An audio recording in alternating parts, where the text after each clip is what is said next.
इसलिए आज से मैं अपना जो शरीर है वह परोपकार के लिए ही लगाऊंगी।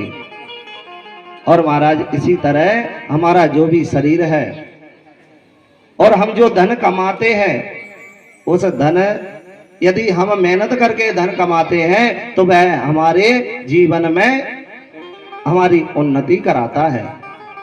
और यदि हमने मेहनत करके धन नहीं कमाया है, किसी का छीना है, व्यर्थ का हमने पाया है, तो महाराज वह पैसा जितना हमने कमाया है तो धीरे धीरे धीरे धीरे वह बुरे कर्म से हमने जो धन कमाया है 11 वर्ष तक वह धन हमारा बढ़ता चला जाता है।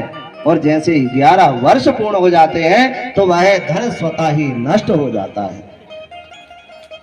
यदि हम दूसरे का धन खाते हैं और मेहनत करके धन नहीं कमाते हैं तो वह 11 वर्ष तक धन बढ़ता है, 11 वर्ष बाद स्वतः ही नष्ट होने लग जाता है। जैसे कि हमारे पास धन तो है पर हमारी संतानें नहीं सुनती हैं। और जब बुढ़ापा आ जाता है तो हम मंदिर जाते हैं, तीर्थ जाते हैं, तो हमारे पुत्रों से बहुओं से कहते हैं कि हमको तीर्थ जाना है, हमको आज गुलाब जामुन खाने का मन कर रहा है, पर उस समय हमारे पास पैसा नहीं रहता है, क्योंकि हमारा पैसा ही हमने कमाया है और अपने पुत्रों को दे दिया है। किस तरह से आपने धन कमाया है वह धन उसी तरह से आपका वह आपसे दूर होकर के चला जाता है। यदि हम मेहनत से धन कमाते हैं तो वह मेहनत से कमाया हुआ धन आजीवन, जब तक हमारा जीवन है, हमारे पास रहेगा। और यदि अधर्म से कमाया है पैसा तो 11 वर्ष तक आपके पास रहेगा, उसके पश्चात वह पैसा आपको छोड़ करके चला जाएगा। तो हमारा शरीर जो है वह परोपकार के लिए लगाना चाहिए महाराज। तब वेद व्यास जी कहते हैं परोपकाराय वहन्ति नद्याः, परोपकाराय फलन्ति वृक्षाः, परोपकाराय दुहन्ति गावः, परोपकाराय इदं शरीरम्। हमारा जो शरीर है वह किस प्रकार से परोपकार में लगाना चाहिए, क्योंकि हमको परोपकाराय वहन्ति नद्या, यदि नदी सोच ले कि मैं एक स्थान पर स्थायी होकर के रहूं तो महाराज जहां जहां से वह नदी बहती है वहां के जीव जंतु पशु पक्षी प्राणी सभी प्यास की वजह से मर जाएंगे।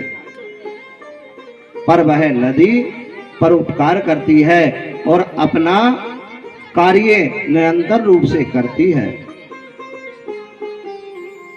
उस नदी को हम क्या दे रहे हैं, पर वह नदी परोपकार के लिए ही, हमारे जीवन के लिए ही वह बह रही है। और परोपकाराय फलन्ति वृक्षाः,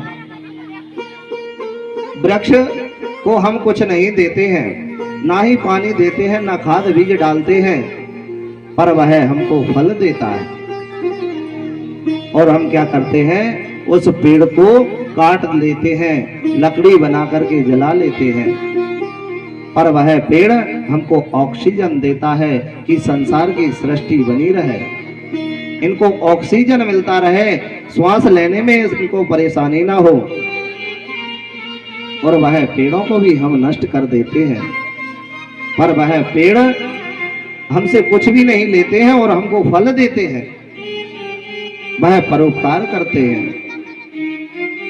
ऐसी ही गौ माता है कि उसको हम चारा दें, पानी पिलाएं ना पिलाएं, पर वह हमको दोनों टाइम दूध देती है, वह परोपकार करती है। और ऐसे ही हमारा शरीर भी परोपकार के लिए ही करना चाहिए कि हमको 84 लाख योनि भोग करके मानव तन प्राप्त हुआ है, तो हमारे शरीर से भी किसी का परोपकार हो सके, हम भी किसी के सहारे बन सके, निर्धनों की सहायता कर सके।